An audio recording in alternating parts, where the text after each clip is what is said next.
నమస్తే. రాష్ట్ర హైకోర్టు మొన్న 9వ తేదీన 8-9 తేదీల్లో ఆర్గ్యుమెంట్స్ తర్వాత ఒక మధ్యంతర ఉత్తర్వు ఇచ్చింది. ఓ తీర్పు లాంటి ఉత్తర్వు ఇచ్చింది. ప్రభుత్వం తీసుకొచ్చిన జీవో 9 మీద స్టే ఇచ్చింది. అయితే ఆనాడు పెద్ద చర్చ ఏంటంటే ఎన్నికల నోటిఫికేషన్ మీద కూడా స్టే వచ్చింది అని. అదే సందర్భంలో కోర్టు చెప్పింది ఏంటంటే దీనికి ఎందుకు ఈ తీర్పు ఇవ్వాల్సి వచ్చింది, స్టే ఇవ్వాల్సి వచ్చిందన్న కారణాలు మేము త్వరలో చెప్తామన్నారు.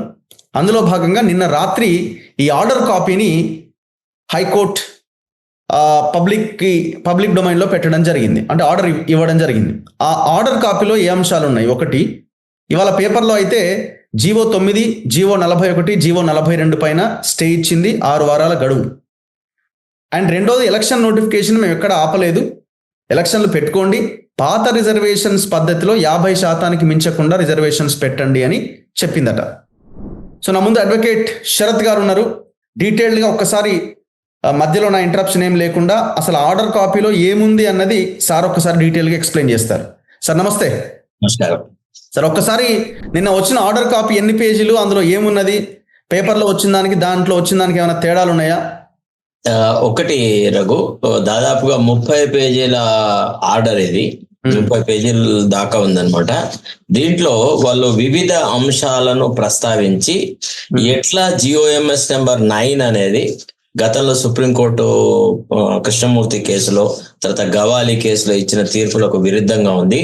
తర్వాత ట్రిపుల్ టెస్ట్ చేయడంలో ప్రభుత్వం ఎట్లా విఫలమైంది, ప్రభుత్వము అయితే 1 man కమిషన్ తోని డెడికేటెడ్ కమిషన్ ద్వారా ఇచ్చినటువంటి డీటెయిల్స్ ని పబ్లిక్ డొమైన్ లో పెట్టి ప్రజల అభ్యంతరాలను తీసుకొని అందరినీ సంతృప్తిపరిచి తర్వాత ఆ వివరాలను నోటిఫై చేయడంలో విఫలమైంది. కాబట్టి ఈ పరిస్థితులలో విధి లేక మేము జిఓఎంఎస్ నెంబర్ 9 ని సస్పెండ్ చేస్తున్నాము. కాకపోతే అందులో వాళ్ళు చాలా క్లియర్ గా ఇదమిద్దంగా ఒక విషయం చెప్పినారు. అంటే మీ పాఠకులకు అర్థం కావడానికి, అంటే మీ వాళ్ళని చూసే వాళ్ళకి అర్థం కావడానికి అని చెప్తున్నాను. వాళ్ళు ఒక ప్రత్యేకంగా చెప్పినారు. ఏమని? Therefore following the directions of the apex court in the case of Rahul Ramesh Bagh supra, since the impugned notification providing reservation up to 42% has been stayed by this court. అంటే మేము స్టే చేసినందున the state election commission would notify the proportionate seats as open category seats and proceed with elections of the local bodies. అంటే 42% కాకుండా, అంటే ఏదైతే గతంలో ఇచ్చిన 25% కంటే మించి సీట్లను అయితే బీసీలుగా నోటిఫై చేశారో వాటిని ఓపెన్ కేటగిరీ సీట్లుగా నోటిఫై చేసేసి మీరు ఎలక్షన్ ప్రాసెస్ ఎక్కడ మొదలెట్టారో అక్కడి నుంచి కొనసాగించుకోండి. ఓపెన్ కేటగిరీ కింద ఏవి చూపించాలా? 25 కంటే పైన ఇచ్చినవి. అంటే 42% ఇచ్చారు కదా, అది 50% లోబడి మొత్తం రిజర్వేషన్లు పెడుతూ ఏవైతే ఎక్స్ట్రా ఉన్నాయో 17% ఎంతో అదంతా కూడా జనరల్ కేటగిరీలో పెట్టేయండి. జనరల్ కేటగిరీలో పెట్టేసేసి మీరు మళ్ళీ నోటిఫై చేసుకొని, ఒకవేళ ఇప్పటి ఎలక్షన్ దాని ప్రకారంగా పోతారా, మళ్ళీ రీనోటిఫై చేసేసి ప్రజలకు క్లారిటీ ఇచ్చిపోతారా అనేది మీ ఇష్టం. ఎన్నికల ప్రక్రియలో, ప్రజాస్వామ్యబద్ధంగా జరిగే ఎన్నికల ప్రక్రియలో మేము తల దూర్చలేదు, ఎన్నికలు జరపద్దన్నది మా అభిమతం కాదు. ప్రజాస్వామ్యంలో రాజ్యాంగపరమైనటువంటి స్టేటస్ ఉన్న పంచాయతీ ఎన్నికలకు రెగ్యులర్ గా 5 సంవత్సరాలకు ఒకసారి ఎన్నికలు జరగాల అనేటువంటి మూల సూత్రానికి గౌరవంగానే మేము రాష్ట్ర ప్రభుత్వానికి వెసులుబాటు కలిగిస్తున్నాం అనేటువంటి మాట వాళ్ళు మాట్లాడారు. కాకపోతే ప్రభుత్వానికి ఏంటంటే డొంక తిరుగుడు వ్యవహారాలు అలవాటైనాయి. ఇప్పుడు ప్రభుత్వం ఏం చేయాల్సింది అని అంటే 2 కోణాలున్నాయి. ఒకటి, జరిగిన తప్పును సరిదిద్దుకోవడానికని మళ్ళీ ఆ డెడికేటెడ్ కమిషన్ ఇచ్చినటువంటి రిపోర్టును పబ్లిష్ చేసేసి దాని మీద అభ్యంతరాలు తీసుకొని దాన్ని మళ్ళీ పబ్లిష్ చేయడం ఒకటి. తర్వాత ఏ ప్రభుత్వ బిల్లుకి అయితే గవర్నర్ ఆమోదం దొరకలేదో, రాష్ట్రపతి ఆమోదం దొరకలేదో వాటిని నోటిఫై చేసేసి ఈ జిఓఎంఎస్ నెంబర్ 9 విత్డ్రా చేసుకోవాలి. చేసుకొని మళ్ళా కొత్త జిఓ ఇవ్వాల. ఏమని? ఇప్పుడు వాళ్ళు ఏం చెప్పాలి? సింపుల్ గా సింగిల్ 1 line సెంటెన్స్ తోని, in view of the orders passed by the honourable high court in WP number so and so and batch, it is felt necessary to withdraw this particular GO అని first withdraw చేయాలి. చేసి పారేసేసి మళ్ళీ అయితే Panchayati Raj act ని amend చేస్తూ ఏవైతే పంపించినారో రాష్ట్రపతికి, తర్వాత 9th షెడ్యూల్లో పొందుపరచమని. నిజానికి ఒక వీర్థవాదన ఏంటంటే వీళ్ళు 31B కింద నోటిఫై చేయలేదు, ఏది 31C కింద చేశారని 31C కింద చేశారు. 31C కింద చేసింది ఆటోమేటిక్ గా 31B కింద పోవాల్సిన అవసరం లేదు.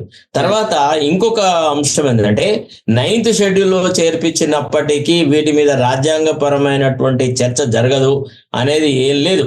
ఇప్పుడు ఒకటి మహారాష్ట్ర నుంచి వచ్చిన క్వీలో అనే కేసులో వాళ్ళు ఏం చెప్పినారు, కేశవానంద భారతి తర్వాత వచ్చినటువంటి అన్ని అంశాల మీద కూడా అది 9th షెడ్యూల్లో పెట్టినా గానీ ఏ అంశం 9th షెడ్యూల్లో పెట్టడానికి అర్హమైంది ఏది కాదు అనేటువంటి విషయాల్లో కూడా అదొక చర్చ సార్. నా పాయింట్ ఏంటంటే ఇవాళ నిన్న ఇచ్చిన ఆర్డర్ కాపీలో 30 pages ఆర్డర్ కాపీలో జీవో 9ని ఎందుకు కొట్టేస్తున్నాం అంటే ఏం చెప్పింది పర్టికులర్ గా 2 అంశాలలో GOMSM కొట్టివేసినారు. ఒకటి ఏంది, ట్రిపుల్ టెస్ట్ సరిగా జరగలేదు. తర్వాత రాజ్యాంగం నిర్దేశించిన ప్రకారంగా 50% మించి ఉన్నాయి. కృష్ణమూర్తిలో ఏం చెప్పినారు, ఈవెన్ లోకల్ బాడీస్ లో కూడా 50% మించడానికి వీల్లేదు, 50% వరకే రిజర్వేషన్లు ఉంచాలా అని అన్నారు. సో 50% మించాలన్నప్పుడు ప్రత్యేకమైన పరిస్థితులు ఉండాలి రాష్ట్రాల్లో. ఆ ప్రత్యేకమైన పరిస్థితులు ఉన్నాయి అని ప్రూవ్ చేయడానికి, నిరూపించడానికి కావాల్సింది డెడికేటెడ్ కమిషను. ఆ కమిషన్ ఇచ్చిన రిపోర్ట్స్, రాష్ట్ర జనాభా ఎంతగా వివిధ కులాల వాళ్ళు, వివిధ తరగతుల వాళ్ళు రాష్ట్ర పరిపాలనా విధానంలో అభివృద్ధిలో వెనుకబడి ఉన్నారు అనే విషయం చూపట్టేసేసి ఈ రాష్ట్రంలో ఒక ప్రత్యేకమైన పరిస్థితులు ఉన్నాయి కాబట్టి బలహీన వర్గాల వాళ్ళకి ఇంత రిజర్వేషన్ ఇవ్వడము సముచితమే, ప్రజాస్వామ్యంలో పరిపాలనలో వాళ్ళను భాగస్వాములుగా చేయడం, ఆర్స్ ఇస్ అన్ ఇన్క్లూజివ్ డెమోక్రసీ అంటారు భారత రాజ్యాంగం. అంబేద్కర్ గారు చెప్పిన ప్రకారంగా అన్ని కులాలను అన్ని మతాలను కలుపుతూ చేసే పరిపాలన అంటారు మనది ప్రజాస్వామ్య ఫలితం. మనం ఎవరిని పక్కకు నెట్టాం, అందరినీ కలుపుగోలుగా వెళ్ళాలి, ఇన్క్లూజివ్ డెమోక్రసీ అంటారు.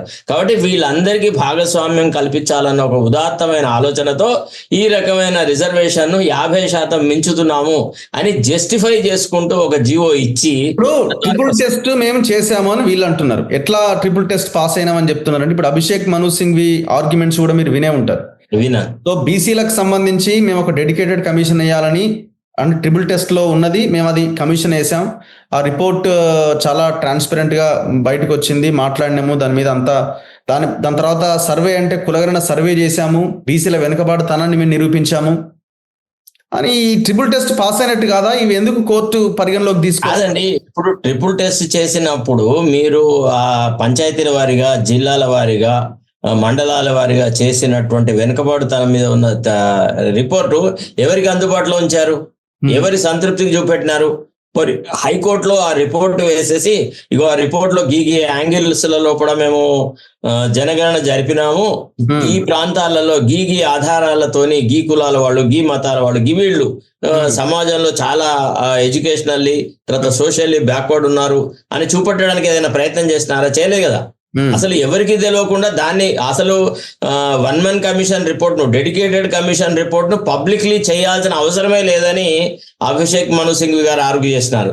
దానితో వాళ్ళు విభేదించినారు. నో, అది అట్లా కాదు, you have to necessarily publish it, you must conduct it very transparently. Reservation అనేది మీకు ఏదో గోప్యంగా ఉంచుకొని చేయడానికి కాదు, ఇతర వర్గాల వారికి ఎవరికైతే ఇప్పుడు రిజర్వేషన్ పెంచడం వల్ల కొన్ని వర్గాల వాళ్ళకి కొన్ని అవకాశాలు తగ్గుతాయి కదా, అప్పుడు తగ్గినప్పుడు వాళ్ళకు కూడా ఒక ఆధారం ఉండాలి కదా. ఓహో, ఈ కారణాల వల్ల మాకు తగ్గినాయి, ఫలానా వాళ్ళకి ఇంకా మోర్ అర్హత ఉన్న వాళ్ళకి ఎక్కువ అవకాశాలు వస్తున్నాయి అనే విషయం తెలియజెప్పాలా. ఎవరిని నెగ్లెక్ట్ చేయడం రాజ్యాంగ పరమైనటువంటి ఆలోచన కాదు. అంశాన్ని ఇప్పుడు ఆర్డర్ కాపీలో చెప్పారా? ఇప్పుడు అభిషేక్ మను సింఘ్వి అన్నారు కదా, పబ్లిక్ డొమైన్ లో పెట్టాల్సిన అవసరం లేదా కమిషన్ రిపోర్ట్? అది ప్రస్ఫుటంగా చెప్పలేదు, కానీ ఆయన ఆర్గ్యుమెంట్ మేము రిజెక్ట్ చేసినామన్నా.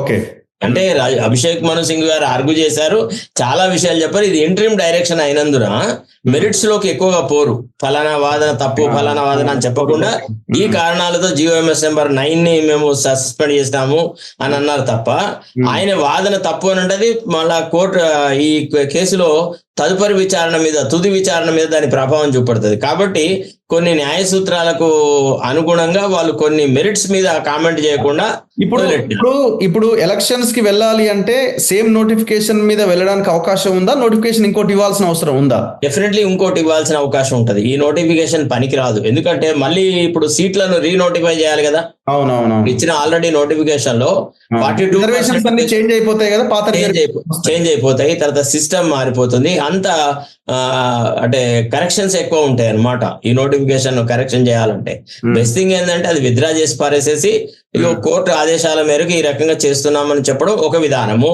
లేదు రిజర్వేషన్లు పెంచినాకనే ఎన్నికలకు పోతామంటే అది రెండో వాదం.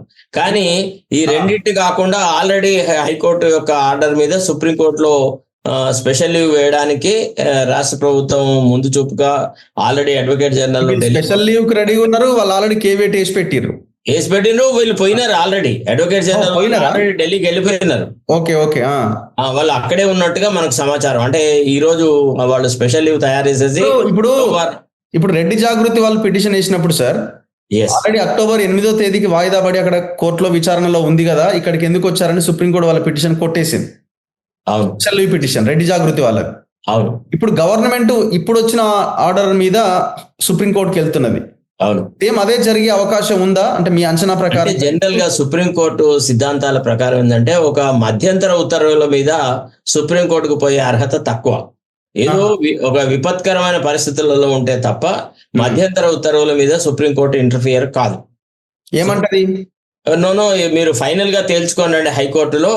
మీరు చేసినటువంటి జీవో కరెక్టా కాదా, వ్యాలిడా కాదా అని తేల్చుకొని వచ్చినాక మేము అప్పుడు హైకోర్టు ఏం చెప్తుందో దాన్ని మేము పరిశీలిస్తాం తప్ప మధ్యంతర ఉత్తర్వుల నిడివి ఎంత 6 వారాల తర్వాత మీరు మళ్ళీ ఆలోచన చేసేసి మళ్ళీ ఆర్గ్యుమెంట్ చెప్పేసేసి మీ జీవో కరెక్ట్ అని చెప్పి వాదన చేయండి. అక్కడ గెలుస్తారో ఓడతారో చూసినాక మీరు వస్తే అప్పుడు ఆలోచిస్తామని అంటారు అన్నమాట. సో ఇప్పుడు అదే అనడానికి అవకాశం ఉంది. ఇప్పుడు కూడా అదే అనడానికి అవకాశం ఉంది. సేమ్ 90% అట్లానే అంటది. జనరల్ గా supreme court as a principle it will not interfere with interlocutory orders. అంటే ఇప్పుడు గతంలో రెడ్డి జాగృతి వాళ్ళకి చెప్పినప్పుడేమో అప్పటికి ఇంకా పిటిషన్ ఆర్గ్యుమెంట్ జరిగింది, ఒక రోజుకి వాయిదా పడి ఉన్నది. ఇప్పుడు ఒక మధ్యంతర ఉత్తర్వు వచ్చింది కదా. మధ్యంతర ఉత్తర్వులు మధ్యంతరంగానే కదండి, ఇది ఒక ఈ పర్టికులర్ పీరియడ్ వరకే ఇది ఆపరేషనల్. ఎప్పటి వరకు? Till the writ petitions are finally disposed of. Writ పిటిషన్ల మీద తుది తీర్పు వస్తే ఈ మధ్యంతర ఉత్తర్వులు ఆ తుది తీర్పులో ఇమిడిపోతాయి. అంటే ఇప్పుడు 9% GOMS నెంబర్ 9 తప్పని చెప్పినప్పటికీ రేపు తుది తీర్పులో కూడా no GOMS number 9 is correct అని కూడా అనే అవకాశాలు కూడా ఉంటాయి అన్నమాట. ఇది వాళ్ళ యొక్క సమర్థత మీద, వాళ్ళు కోర్టును తుది తీర్పులో కన్విన్స్ చేసే విధానం మీద ఆధారపడి తుది విచారణలో. సో ఇప్పుడు అల్టిమేట్ గా మళ్ళీ హైకోర్టుకి రావాల్సిన పరిస్థితి వస్తుంది. అంతే కదా. ఇప్పుడు హైకోర్టులో గతంలో సెప్టెంబర్ 30th కి ఎలక్షన్స్ పెట్టాలి ఆ లోపుగా అని ఒక ఆర్డర్ ఉంది. కరెక్ట్. సో ఇప్పుడు హైకోర్టు ఎలక్షన్స్ కి ముందుకు వెళ్ళడానికి మీకు ఏ ఇబ్బంది లేదని చెప్తున్నది. కరెక్ట్. మరి ఇప్పుడు ఎక్కడైనా నిర్దేశించిందా సార్ ఖచ్చితంగా ఎలక్షన్స్ పెట్టాలని? అలాంటిది ఏం లేదా? లేదు, వాళ్ళకి అవకాశం ఇచ్చింది. మేము ఎన్నికల ఇప్పుడు అతను 243(o) కింద ఎలక్షన్ షెడ్యూల్ అనౌన్స్ చేసిన తర్వాత మీరు ఇంటర్ఫియర్ కావద్దు అని అడ్వకేట్ జనరల్ గారు ఒక ఆర్గ్యుమెంట్ చేసినారు. మేము డెమోక్రటిక్ ప్రాసెస్ లో ఇంటర్ఫియర్ అవ్వట్లేదు. నిజానికి 243(o) అనేది మనకు ఇక్కడ అప్లై కాదు ఈ పర్టికులర్ సిచ్యువేషన్ లో. అయినా సరే వాళ్ళు ముందు జాగ్రత్త చర్యగా వాళ్ళు ఏమన్నారు, హైకోర్టు వాళ్ళు, మీరు యథాతథంగా ఉన్న రిజర్వేషన్స్ తో కొనసాగితే కొనసాగించండి. ఈ ఎన్హాన్స్మెంట్ ను ఏదైతే పెంచారో ఆ పెంచిన సీట్లను జనరల్ కేటగిరీలో నోటిఫై చేసేసి మీరు ఎన్నికలకు పోతే మాకేం అభ్యంతరం లేదు అనేటువంటి మాట మాట్లాడినారు అనమాట. సో రేపేమన్నా హైకోర్టు మీరు ఖచ్చితంగా ఎలక్షన్స్ పెట్టాలి అని చెప్పే అవకాశం ఉందా? అంటే లేదు, ఇప్పుడు సింగిల్ జడ్జి ఇచ్చిన తీర్పును కూడా వాళ్ళు కంప్లీట్ చేసినట్టే. ఎందుకంటే నోటిఫికేషన్ ఇచ్చారు, ఎలక్షన్ పెట్టడానికి ప్రయత్నం చేసినారు. కానీ హైకోర్టు డివిజన్ బెంచ్ ఇచ్చిన స్టే ఆధారంగా ఎన్నికలు ఆగిపోయినాయి అనే కారణం చెప్పి సింగిల్ జడ్జి దగ్గర ఏ రకమైన కోర్టు ధిక్కార పరిధిలో అది క్లోజ్ అయినట్టే. ఇంకా ఆ ఇష్యూ ఇస్ క్లోజ్డ్. ఓకే. ఇప్పుడు ఓవరాల్ గా గవర్నమెంట్ వైపు నుంచి ఫెయిల్యూర్ ఏమైనా మీకు కనిపిస్తున్నదా? స్టేట్ గవర్నమెంట్ అసలు మొదటి నుంచి కొసే వరకు అంత ఫెయిల్యూరే ఉంది. ఇందులో సక్సెస్ అనేది ఏది లేదు. ఇప్పుడు ఏం చేసి ఉంటే హైకోర్టు ఓకే చేసేది? 2 రకాల అంశాలు ఉన్నాయి ఇందులో. అల్టిమేట్ గా 50% దాటొద్దన్నది సుప్రీం తీర్పు, దాని పరిధిలోనే హైకోర్టు ఈ అంశాలన్నీ ఆల్రెడీ ఉన్నాయి. రెండోది, వీళ్ళు ఏమైనా గొప్పగా చేసి ట్రాన్స్పరెంట్ గా చేసి ఉంటే హైకోర్టు ఏమైనా పాజిటివ్ రిజల్ట్, ఏమైనా పాజిటివ్ ఆర్డర్ ఏమైనా ఇచ్చి ఉండేదా? మీకేమన్నా అట్లేమన్నా మీరు భావిస్తున్నారా? ఒకటి రఘు, ఇప్పుడు ఒక మాట మాట్లాడితే అది రాజకీయమైన విమర్శ చేసినట్టుగా ఉంటుంది, కానీ వాస్తవానికి చిత్తశుద్ధి అనేది ఒకటి అవసరం అబ్బా. అంటే మనుషులకి నేను ఫలానా ఒక జీవో ఇచ్చిన, ఈ జీవోను అమలు చేయడానికి సరిపడేటువంటి తగు జాగ్రత్త చర్యలు అన్ని మనస్ఫూర్తిగా తీసుకుంటే మనము దాన్ని ఈ రకంగా జరిగితే ఇట్లా జరుగుతుందేమో అని చెప్పొచ్చు. కానీ ప్రభుత్వానికి చిత్తశుద్ధి అనేది మొట్టమొదటి నుంచి లోపం కనబడ్డది. చిత్తశుద్ధి ఎప్పుడు కనబడలేదు. బీసీలకు 42% రిజర్వేషన్ ఇవ్వాలన్న ఆలోచన ఎప్పుడు కూడా సరైన పద్ధతి లోపల అమలు జరగలేదు. ఎందుకు అంటే ఒక విషయం చెప్తాను. ఇప్పుడు ప్రతిపక్షాలు అన్నీ ఉన్నాయి, తర్వాత శాసనసభలో అన్ని ఏకగ్రీవంగా ప్రభుత్వానికి మద్దతు ఇచ్చినాయి. ప్రభుత్వం ఏం చేయాల్సింది, ముఖ్యమంత్రి ఏం చెప్పినాడు, అన్ని ప్రతిపక్షాలను తీసుకొని వెళ్ళి ప్రధానమంత్రిని కలిసి రాష్ట్రంలో ఉన్న ప్రత్యేక పరిస్థితుల దృష్ట్యా ఈ పర్టికులర్ మా అమెండ్మెంట్ ని 9th షెడ్యూల్లో చేయమని మేమందరం రాజకీయ పార్టీలుగా ప్రధానమంత్రిని వేడుకుంటాము, తద్వారా ప్రధానమంత్రిని ఒప్పించి 9th షెడ్యూల్లోకి తీసుకొస్తాము అనేటువంటి మాట మాట్లాడినాడు. తద్వారా మరి చేసినాడా తదుపరి కార్యక్రమం అంటే చెయ్యలేదు. చెయ్యకపోగా ఎవరి యొక్క సహకారంతో పని సాధించబడుతుందో వాళ్ళని అవమానపరుస్తూ రకరకాలుగా విమర్శలు చేసినాడు. అది రాజకీయంగా పొసగని విమర్శ. భారతీయ జనతా పార్టీని సింగులర్ చేయడము, భారతీయ జనతా పార్టీని బీఆర్ఎస్ తో జతగట్టడము, ప్రధానమంత్రి తర్వాత అపోజిషన్ పార్టీ అన్న తర్వాత రకరకాలుగా మాట్లాడుతూనే ఉంటారు కదా. మాట్లాడడానికి దీనికి ఏం సంబంధం? అట్లా ఈగోలు హర్ట్ అవుతున్నాయని చెప్పి మాట్లాడకుండా ఉంటారా? వాళ్ళైనా వీళ్ళైనా ఎవరైనా కావచ్చు. అట్లా కాదు కదా. మనం ఒక పని సాధించుకునే వరకు, ఇప్పుడు మనం ఎవరింటికి అయితే అతిథిగా వెళ్తామో మనకి భోజనం పెట్టేవాడిని తిట్టుకుంటూ వాడి ఇంట్లోకి పోతామండి. ఆ పర్టికులర్ పని సాధించే వరకు అయితే రాజకీయ విజ్ఞత అవసరం కదా. అంటే ముఖ్యమంత్రి ప్రతిపక్షానికి చెందిన వ్యక్తి కాబట్టి రోజు పొద్దు నుంచి సాయంత్రం వరకు భారతీయ జనతా పార్టీని, ప్రధానమంత్రిని, కేంద్ర హోంమంత్రిని తిట్టడం ఆయన బాధ్యతనా? ఆయనకి ఇంకా వేరే ఏం బాధ్యతలు లేవా? రాష్ట్ర ప్రజలు సంక్షేమము, అభివృద్ధి కార్యక్రమం ఇతరతలు లేవా? భారతదేశంలో రేవంత్ రెడ్డి ఒకడే ముఖ్యమంత్రి ఉన్నాడా ప్రధానమంత్రిని తిట్టడానికి?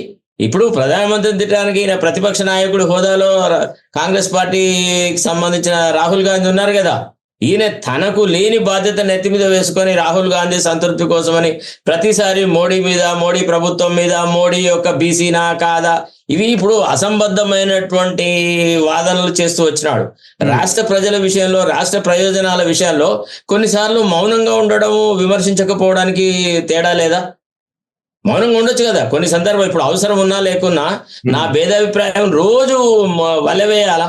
అవసరం ఉందా? అది అంత ఘర్షణాత్మకమైనటువంటి ఆలోచన. ఇప్పుడు ఒక అడ్వకేట్ గా చెప్పండి, మీరు ఇప్పుడున్న పరిష్కార మార్గం ఏంటి? అసలు 42% అమలు అయితే బ్యాక్ పద్ధతి అంటే బ్యాక్ వచ్చి వేరే పద్ధతిలో, పాత పద్ధతిలో వెళ్ళాలా? ఒకటి రఘు, నేను బేసికల్ గా బీసీలకు 42% రిజర్వేషన్ ప్రొవైడ్ చేయాలా, వాళ్ళకి అర్హత ఉంది, వాళ్ళకి లెజిటిమేట్ గా రావాల్సిన వాటిని ప్రభుత్వం అనాలోచితమైన చర్యల వల్ల వాళ్ళకి అవకాశం తప్పింది అని బాధపడే వ్యక్తుల్లో నేను ఒకటి. సో నేను ఎప్పుడు కూడా 42% రిజర్వేషన్ అమలయ్యే విధానాన్ని ఆలోచిస్తా తప్ప పాత పద్ధతిలో 25%లో పొమ్మని నేను ఎప్పుడు చెప్పను. దానికి పోవడానికి 2 రకాల మార్గాలు ఉన్నాయి. ఒకటి ఏమి, ఫస్ట్ ఈ ఏదైతే 1 మెంబర్ భూసా వెంకటేశ్వరరావు కమిషన్ ఏదైతే వివరాలు తీసుకొచ్చిందో దాన్ని నోటిఫై చేయాలి, అభ్యంతరాలు తీసుకోవాలా. అది మండల వారీగా ఎట్లా జరిగింది, జిల్లాల వారీగా జరిగిందా, ఏం జరిగిందని ఎవరికి తెలియదు. అదొక బ్రహ్మ పదార్థమై కూర్చున్నది. ప్రజల యొక్క ఆలోచన సరళికి, ప్రజల విమర్శలకు, ప్రజల నుంచి ఆబ్జెక్షన్స్ రావడానికి అవకాశం కల్పించాలి. దీనికి ఇక్కడ ఒక చిన్న ఇన్సిడెంట్ రఘు. ఈ భూసా వెంకటేశ్వరరావు కమిషన్ వచ్చిన తర్వాత చాలా కులాల వాళ్ళు మా జనాభాను తక్కువ చేసి చూపెట్టింది ఈ కమిషన్, రాష్ట్ర ప్రభుత్వం కూడా తక్కువ చేసి మాట్లాడుతుందని మున్నూరు కాపుల సంఘం వాళ్ళు మాట్లాడినారు, ముదిరాజుల సంఘం వాళ్ళు మాట్లాడినారు, ఇతరులు మాట్లాడినారు. మా జనాభా అప్పుడే గంత ఉండి మేము గింత తగ్గినామా, గింతమంది మేము చచ్చిపోయినామా మున్నూరు కాపులలో అనే మాట బండి సంజయ్ మాట్లాడినాడు, తర్వాత తీన్మార్ మల్లన్న మాట్లాడినాడు, ఇతర మున్నూరు కాపు నాయకులు మాట్లాడినారు. అట్లనే ముదిరాజులు కూడా అట్లనే మాట్లాడినారు. సో కాబట్టి వాళ్ళ జనాభా నిష్పత్తిని సరిగా ఈ కమిషన్ సేకరించిందా లేదా అని తెలియడానికని కంపల్సరిగా ఆ డీటెయిల్స్ అన్ని ప్రజల ఆలోచన సరళికి పెట్టాలి, పబ్లిక్ డొమైన్ లో పెట్టాలి. That is first point. రెండోది ఏమంటే, ఈ ఏదైతే పంచాయతీరాజ్ యాక్ట్ ను అమెండ్మెంట్ చేశారో దానికి గవర్నర్ చేత ఆమోద ముద్ర తీసుకోవాలి. ఫస్ట్ గవర్నర్ కి దగ్గరికి అడ్వకేట్ జనరల్ లో ఎవరినో పంపించో లేదా ముఖ్యమంత్రి కలిసి, సార్ మీకు దీని మీద సంతకం పెట్టడానికి ఏం అభ్యంతరాలున్నాయి, ఏ ప్రతిబంధకాలున్నాయి, మీకు ఏం డౌట్స్ ఉన్నాయి, మేము ఏం క్లారిఫై చేయాలి, మేము ఏం చేస్తే మీరు కన్సల్ట్ ఇస్తారు అనే విషయము, there shall be a dialogue between the governor and the government. అది చీఫ్ మినిస్టర్ చేస్తాడా, సంబంధిత మంత్రి చేస్తాడా? మొత్తానికి వాళ్ళిద్దరి మధ్య చర్చ జరిగి గవర్నర్ గారికి ఏదైనా డౌట్స్ ఉంటే అవి క్లారిఫై చేసేసి గవర్నర్ తోని ఆ చట్ట సవరణకి ఆమోద ముద్ర తెచ్చుకోవాలి. తర్వాత రాష్ట్రపతి దగ్గర ఏవైతే పెండింగ్ లో బిల్స్ ఉన్నాయో వాటిని అంటే ఆమోద ముద్రకు రావడానికనే వాటిని నోటిఫై చేసి పారాలి మద్రాస్ జడ్జ్మెంట్ ప్రకారంగా. తర్వాత కొత్త జీవో ఇష్యూ చేయాలా. ఏమని, ఇగో ఈ రకమైన ముందు మేము ఈ రకంగా చేయడానికైనా ప్రయత్నం చేసినాము, హైకోర్టు ఇంటర్ఫియర్ అయ్యి ఈ రకమైన ఆదేశాలు ఇచ్చింది, హైకోర్టు ఆదేశాలను అమలు పరిచేటువంటి ఉద్దేశంతో ఈ ప్రక్రియ మళ్ళీ చేసినాం మేము. సో రెండవసారి ఈ ప్రక్రియ అంతా చేసేసి లోటుపాట్లు ఏవి లేకుండా ఎప్పటి నుంచో అభివృద్ధికి నోచుకోనటువంటి వాళ్లకు 42% రిజర్వేషన్లు ప్రొవైడ్ చేయాలన్నది మా విధాన నిర్ణయము. మా విధాన నిర్ణయానికి అనుకూలంగానే ఈ ఫలానా జీవో తీస్తున్నాము అని కొత్త జీవో ఇస్తే తప్ప వేరే గత్యంతరం లేదు. పట్ల చేస్తుందా రేవంత్ రెడ్డి అట్లాంటి పాసిబుల్ అవుతుంది అనేది కూడా క్వశ్చన్ మార్కే కదా. మళ్ళా ఇప్పుడు రాజ్యాంగం మళ్ళా 50% పరిధి ఇదంతా ఒకటి రఘు, ఇప్పుడు పుట్టిన పిల్లవాడు ఎదిగి పెద్దగా అయ్యి ప్రయోజకుడు అవ్వచ్చు, మధ్యలో చచ్చిపోవచ్చు, లేదా దుర్మార్గుడు అవ్వచ్చు. అట్లా అని పిల్లలు కారణం అయితే మానం కదా, చేసే ప్రయత్నం అయితే చేయాలి కదా. చేయాలి. నేను అనేది ఏంటంటే ఇప్పుడు ఇదంతా కాదు కదా, ఇదంతా అవుతుందా కాదా మళ్ళీ ఇంకొక 5 నెలలు 6 నెలల సమయం కంటే అసలు 9th షెడ్యూల్లో పెట్టడానికి అనుకూలంగా వచ్చే శక్తులన్నింటినీ కలుపుకొని పెద్ద ఎత్తున ఒక పోరాటం చేసే దిశగా ముందుకెళ్తే ఎట్లా ఉంటది? అది బెటరా లేకపోతే ప్రయత్నం చేయాలన్నా? ఇది అది రెండు కలిపి సైమల్టేనియస్ గా చేయాల్సిన అవసరం. 9th షెడ్యూల్లో పెట్టినప్పటికీ ఇది రాజ్యాంగపరమైనటువంటి ఆలోచన సరళికి విరుద్ధం కాదు. ఖచ్చితంగా దాని మీద కూడా కేసులు పడతాయి. 9th షెడ్యూల్లో పెట్టిన అంశాల మీద కూడా న్యాయ సమీక్ష ఉంటది. కాబట్టి దాని వల్ల ఒరిగే ప్రయోజనం కన్నా ఎక్కువగా దీన్ని సుప్రీంకోర్టు ఇచ్చిన తీర్పులను అమలు చేయడానికి కృషి చేసి రాష్ట్రంలో ప్రత్యేకమైన చేయాలి ఎక్కడ ఉన్నాయి, ఎట్లా ఉన్నాయి అనే విషయం పొందుపరచాలి. ట్రిపుల్ టెస్ట్ ని పర్ఫెక్ట్ గా అమలు చేయాలి అంతే. చేసి ఇప్పుడు ఇచ్చిన కమిషన్ వెంకటేశ్వరరావు కమిషన్ రిపోర్ట్ ని రద్దు చేయాల్సిన అవసరం ఉంది. కొత్త కమిషన్ అవసరం లేదు. దాంట్లో ఏమైనా తప్పిదాలు ఉంటే ఆయన ద్వారానే సరిదిద్దుకోవచ్చు. అలానా విభాగంలో సరైన పరిశీలన జరగాలంటే మళ్ళీ ఆ పరిశీలన జరపవచ్చు. ఏది తక్కువ ఉంటుందో దాన్ని వాటిని సరిదిద్దొచ్చు. ఇప్పుడు అన్ని లక్షల కోట్లు ఖర్చు పెట్టేసేసి మళ్ళీ దాన్ని మళ్ళా మొదటికి తీసుకురావడం అనేది అర్థం లేదు. అంటే చేసే పని కొద్దిగా చిత్తశుద్ధితో పద్ధతి ప్రకారంగా చేస్తుంటే బాగుంటుందని నా అభిప్రాయం. సో అన్ని పార్టీలలో ఏ పార్టీకి అసలు చిత్తశుద్ధి ఉందని కనిపిస్తుంది మీకు బీసీలకు రిజర్వేషన్లు ఇచ్చే విషయంలో? సరే, అది రాజకీయమైన విమర్శ. నేను అట్లా మాట్లాడితే బాగుండదు. అందరూ డ్రామాలు ఆడినారు అనేది అయితే అందరికి తెలుసు. ఇవాళ ముంచేతి కంకణానికి అర్థమేలా అన్నట్టుగా ఇది మనకు కనబడుతుంది కదా. రాజకీయ పార్టీలు డ్రామాలు ఆడుతున్నాయి. ఈవెన్ కుల సంఘాలు కూడా అంతే. కుల సంఘాలు అన్ని నాకు 42% కావాలన్నారు. అట్లనే ఉన్నాయి. ఎవరి దుకాణం వాళ్ళదే ఉన్నది. పోయినారు మళ్ళా పార్టీల వారిగా మాట్లాడినారు. 42% రిజర్వేషన్ కోసమని కోర్టులో కేసులు వేసి ఇంప్లీడ్ పిటిషన్లు వేసిన వాళ్ళు హైకోర్టు స్టే ఇచ్చిన తర్వాత ఎవరి పార్టీకి అనుకూలంగా వాళ్ళు మాట్లాడినారు. సో కాబట్టి ఇది ఒక రకంగా ఏంటంటే ఇది బీసీ ప్రజలను పిచ్చోళ్ళు చేయడమే అని అనిపిస్తుంది. అట్ట కాదు. మీ అంచనా ఏంటి? కాంగ్రెస్ వ్యవహారాలు ఇవన్నీ తెలిసిన వ్యక్తిగా, ఒక సీనియర్ జర్నలిస్ట్ గా పనిచేసిన వ్యక్తిగా, ఇప్పుడు గవర్నమెంట్ విధానాలు లేకపోతే వ్యవహారాలు ఈ పాలసీస్ చూస్తున్న వ్యక్తిగా ఇప్పుడు ఎలక్షన్లకు వెళ్ళే అవకాశం ఉందని అనిపిస్తున్నదా సార్ మీకు? ఇప్పుడు ఒకటి సుప్రీంకోర్టులో చుక్క ఎదురైతే గదే 25% రిజర్వేషన్లతోనే పంచాయతీ ఎన్నికలకు పోతాడు తప్ప మళ్ళా దీన్ని 42% చేయడానికని మళ్ళీ మొదటి నుంచి వెళ్తారంటారా? అదే 25% తో వెళ్తారా? వెళ్తాడు. సుప్రీంకోర్టులో చుక్క ఎదురైతే వెళ్తాడు. నాకేం అవకాశం ఏమో ఒక మాట వినిపిస్తుంది, లేదు ఇది 42% అయ్యేదాకా ఇప్పట్లో ఎలక్షన్లు పెట్టరా అని అంటున్నారు. అంత ఇది లేదు. ఎందుకంటే ఆయనకు వాళ్ళ కుల సంఘాల మీద ఉన్న ప్రెషర్ చాలా ఎక్కువ ఉంది. మనము చాలా తక్కువ అంచనా వేస్తాం రెడ్డి పరివారాన్ని. కానీ రెడ్డి పరివారం అనేది ప్రభుత్వ పాలనా విధానాన్ని ఇవాళ కాదు ఎప్పటి నుంచో వాళ్ళు ఇన్ఫ్లుయెన్స్ చేస్తూ వస్తున్నారు. అందుకే అధికారంలో రాష్ట్ర స్థాయి ఉద్యోగాలన్నీ ఆ కులం వాళ్ళకి ఇవ్వడం వెనుక కారణమే అది. వాళ్ళు డిసైడ్ చేస్తారు. ఈ పోస్టులలో డీజీపీ పోస్ట్ ఉంది, ఇది మన వాళ్ళకే ఉండాలంటారు. లేకపోతే ఎలాగ లా సెక్రటరీ పోస్ట్ ఇది మన వాళ్ళకే ఉండాలి, లోకాయుక్త మనకే ఉండాలంటారు, రేరా మనకే ఉండాలి. ఎందుకంటే అంత కాంట్రాక్టర్లు అంతా మన వాళ్ళు, డబ్బులు మన ఈ కథ వ్యవహారాలు కాబట్టి మనకే ఇట్లా ప్రభుత్వం అడ్వైజర్లు పాలన డబ్బులు ఎక్కడ ఎక్కువగా ఉంటాయో అక్కడ వాళ్ళనే పెట్టుకోవాలనుకుంటారు. ప్రభుత్వ విధానాల మీద అప్పుడప్పుడు విమర్శలు వచ్చే అవకాశాలు ఉంటాయి, ప్రభుత్వ యంత్రాంగం మీద సమస్యలు వచ్చే అవకాశాలు ఉంటాయి. కాబట్టి లోకాయుక్త కూడా మనోడే ఉండాలి. అట్లా మనకు చూస్తలేమా మనం ఇప్పుడు స్టేట్ లెవెల్ పోస్ట్ అన్ని ఏ పోస్టులు కీలకమైన పోస్టులలో ఎవరిని పెట్టుకున్నాడు రేవంత్ రెడ్డి అనే విధానాన్ని చూస్తే అవన్నీ రెడ్డి పరివార్ ఇచ్చిన మెనూ ప్రకారంగా జరిగాయి కదా. అవును, చూడాలి మరి ఏం జరుగుద్దో. ఇప్పుడు సుప్రీంకోర్టులో అయితే ఇంత ఈ ఈ తరహా ఆర్గ్యుమెంట్స్ ఉండయేమో. ఉండవు. ఒకటి ప్లస్ సుప్రీంకోర్టు వాళ్ళు మొట్టమొదటే అడుగుతారు, నీకు అర్థం కాలేదా మా ఇదివరకు మేము ఇచ్చిన తీర్పులు, వాటిని ఎందుకు అమలు చేయకుండా మళ్ళీ వచ్చిన ఏ ముఖం పెట్టుకొని తిడతారు. తర్వాత ఒకవేళ ప్రభుత్వాన్ని అభిశంసించే అవకాశాలు ఉంటాయి. కాబట్టి రేవంత్ రెడ్డికి ఎవరు సలహా ఇస్తున్నాడు కానీ సుప్రీంకోర్టుకు పోవడం వృధా. వెళ్ళడం వృధా. దానివల్ల ఎవరికి ప్రయోజనం ఏం లేదు. చేసిన తప్పులను సరిదిద్దుకొని పద్ధతి ప్రకారంగా 42% అమలు చేయడానికి తదుపరి చర్యలు తీసుకోవాలి. అంతవరకు ఎన్నికలు ఆపడం కరెక్ట్ మెథడ్, ఫస్ట్ మెథడ్. ఇక రెండవది విధి లేకుంటే ఇక పంచాయతీలకు డబ్బులు రావట్లేదు, అది ఇది ఆర్థిక మాంద్యం ఉంది, సమస్యలు అంటే 25% తో పోవడం. రేవంత్ రెడ్డికి 25% తో పోవడమే ఆయన కులం వాళ్ళను సంతృప్తి పరిచినట్టుగా ఉంటది. కాబట్టి ఆ ప్రకారంగానే పోతాడని నా ఆలోచన. పార్టీ పరంగా ఇస్తాడేమో 42% అంటాడేమో. అది కాంగ్రెస్ పార్టీలో డైరెక్ట్ ముఖ్యమంత్రి తిట్టుకునే మంత్రులు ఉంటారు. ఇప్పుడు అంజన్ కుమార్ యాదవ్ సంతృప్తి పరచడంలోనే మంత్రులు అందరూ తల మునికలై ఉన్నారు. వాళ్ళల్లో క్రమశిక్షణ ఎక్కడిది, వాళ్ళు ఒకటి చెప్తే ఇంకోటి వింటాడన్న గ్యారంటీ. జూబ్లీహిల్స్ ఏం జరుగుతుంది సార్? చూడాలి. ఇంకా మనకు తెలిసి రేవంత్ రెడ్డి బీఆర్ఎస్ ను గెలిపిస్తున్నాడేమో అనిపిస్తుంది. క్యాండిడేట్ అయితే మంచి ఆయనకే ఇచ్చినట్టు అనిపించింది. లేదు ఆ నవీన్ ని ముంచుతున్నాడు ఒక రకంగా. ఇండైరెక్ట్ గా నవీన్ ని ఓడగొట్టేసేసి బీఆర్ఎస్ కి అట్లా. ఎందుకంటే అది టీడీపీకి ఇంట్రెస్ట్. కమ్మ సామాజిక వర్గానికి చెందిన ఒక ఎమ్మెల్యే ఏం లేదు కదా సార్ అక్కడ. టీడీపీ ఏముంది కాదు, వాళ్ళ కులం కావాలి. కమ్మ సామాజిక వర్గానికి చెందిన ఒక వ్యక్తి రాష్ట్ర శాసనసభలో ఉండాలా, ఆ సీటు కమ్మ వాళ్ళది, అది కమ్మ వాళ్ళకే దక్కాలా, అంతే. That's all. అంతా తప్ప ఇతరత్రాలు లేదు. Right, thank you sir, thank you very much. Right, thank you.